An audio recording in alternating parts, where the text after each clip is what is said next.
Hey YouTube, this is Rescue Amusement Park Fan 62. Now I just did a video on Pigeon Forge. Now I want to do a video about what to take if you go. Now, please note this, I am going to include Dollywood in this video as well as some of the other touristy things. So what do you need to take? Now, if you go in June and July and August, those are going to be the three hottest months of the year. Hot sun. It's going to be hot and humid. So one of the things you will need to take is lighter colored shirts and pants. Because with you being in the sun all day, you're going to need it. Also, the other thing to do is take a hat. Now, my best solution is try and find a hat that is not dark. So try and find like a lighter color hat, um, if you can. Now, another thing is, well, actually, one of the good things to take as well, is a drawstring backpack. Now, the reason for the drawstring backpack is you can actually fit several things in there. So you can fit like a phone charger. So if you go into some of the touristy things, such as like go-karts or whatever, you can actually put all that into the bag. Now, the other good thing about the drawstring bag as well is if you go to Dollywood, because if you go to Dollywood, you can just put that into a cubby or whatever.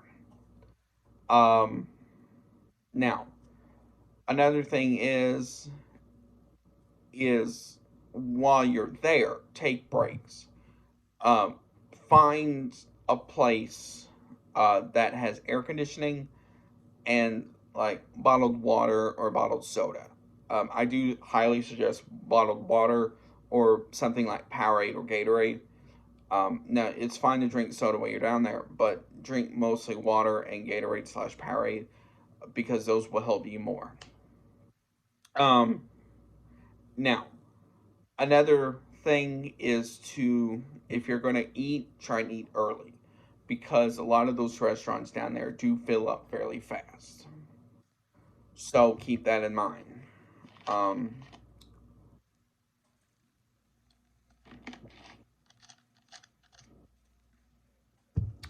Now,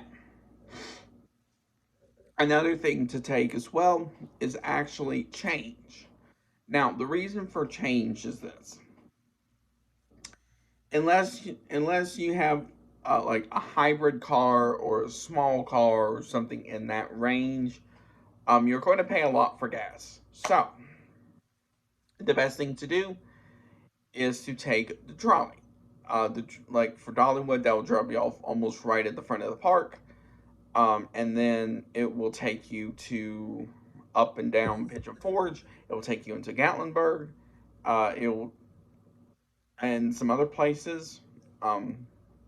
So it's like $2.50 one way, or you can get a wristband that will be like, I think it's like $3 or $5 or something in that ballpark, maybe 10 if it's gone up since then. So keep that in mind, which would be good if you plan on using that trolley more than once or twice. So, and sometimes a lot of the trolley drivers will be like, if you're going to use this more, I highly suggest the wristband. That's just as them saying as a recommendation and not actually, something that they're forcing you to do. So now